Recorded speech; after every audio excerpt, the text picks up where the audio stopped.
Hello, nakoy amigo na nangatuan na very sharp question. Nangutan na siya kung asa nagsugod ang manok.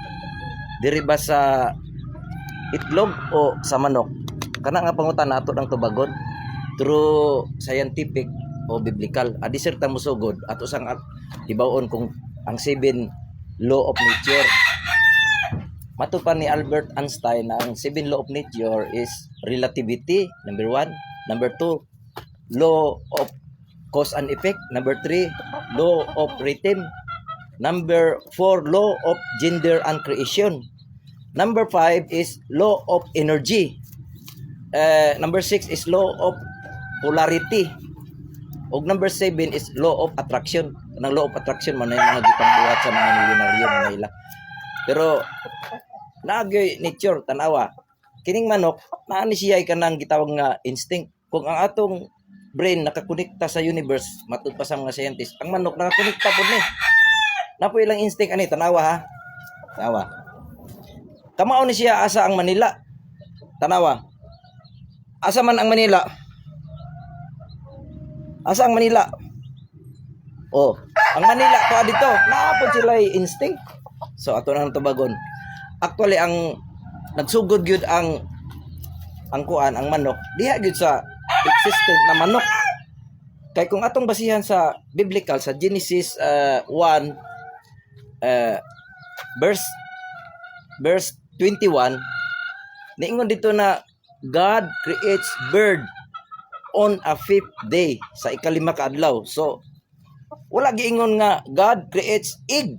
So diha gyud siya nagsugod ang creation sa manok. Kay kung atong basihan kung diha siya nagsugod sa itlog karon kasayod pa ka unsa ang pag-generate niya kung babae ba naglalaki kinsa may maglumlom nya ang itlog pod asa man nagikan ang mga gitawag nga protein ana nga nagproduce sa manok gyud siya.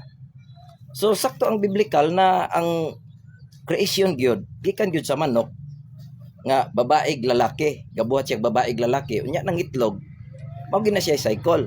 Kay si Adan kay si Eva gihimo di man ingog God creates a baby. Adan ug si Eva gihimo kuan na sila adult na sila. Mao na siya nga katong pagkuan pod sa arka ni Noah na nagsud to mga tag duha ka mga mananap dili itlog ang sud dito. Duha ka mga mananap laki babae. So diri punta sa science. Ang science manggod kung itlog ang atong ingon na maoy una. So kinsa may maglumlum ana para mapusa. Wa pa may electricity sa una, wa pa incubator. So wala siya basihan kanang gitawag nga itlog ang naguna. Wa gyud na siya basihanan. Pero kung may kag gikan diri sa manok, naay mga basihan.